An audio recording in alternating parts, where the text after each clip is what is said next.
Moi, dans ma famille, j'ai des personnes handicapées, dont une cousine qui est à la fois aveugle et attardée mentale.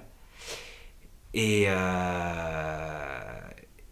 et c'est pas du tout la vie, en fait, ces comédies ou ces films où tout va bien, de vivre avec le handicap.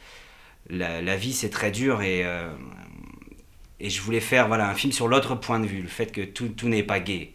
Mais parfois on est fatigué, souvent on est fatigué, et surtout, toujours on rêverait d'avoir une autre vie. Charlie? Il a rien à faire là. Mais je veux pas que Charlie fasse. Tu te rappelles il y a 6 ans quand t'as pleuré? Les frères, s'ils n'ont pas déjà pris le relais du père qui n'est plus capable, vont devoir le faire.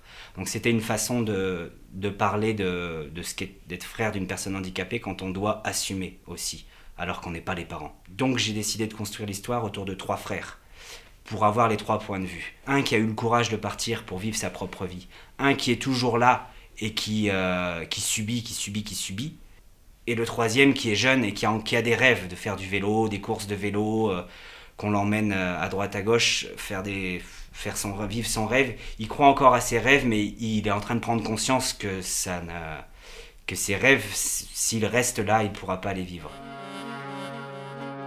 On a longtemps cherché un titre pour le film.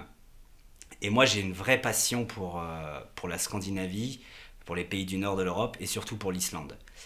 Et quand j'ai écrit le film, j'étais en train de prévoir un voyage là-bas et je rêvais d'aller là-bas. Et j'ai cherché des noms de villes sur Google Maps en Islande. Et Árborg, c'est la ville la plus moche d'Islande. Tout est beau en Islande, sauf Árborg.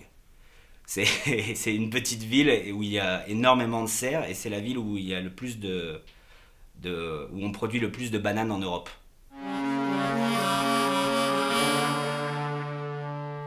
Quand je fais des films, j'ai besoin de rêver et j'ai besoin d'être dépaysé. Donc, d'un côté, pour faire un film, j'ai besoin d'avoir des grands espaces et je voulais faire un film qui se passe dans la montagne. J'ai toujours aimé ça dans les films. Que ce soit la canicule, que ce soit la neige, ou la pluie, ou le vent. Mais juste un ciel un peu nuageux et rien d'autre, c'est plat pour moi. J'aime bien sentir ça et je trouve que c'est toujours dans des conditions difficiles que les sentiments ressortent le plus.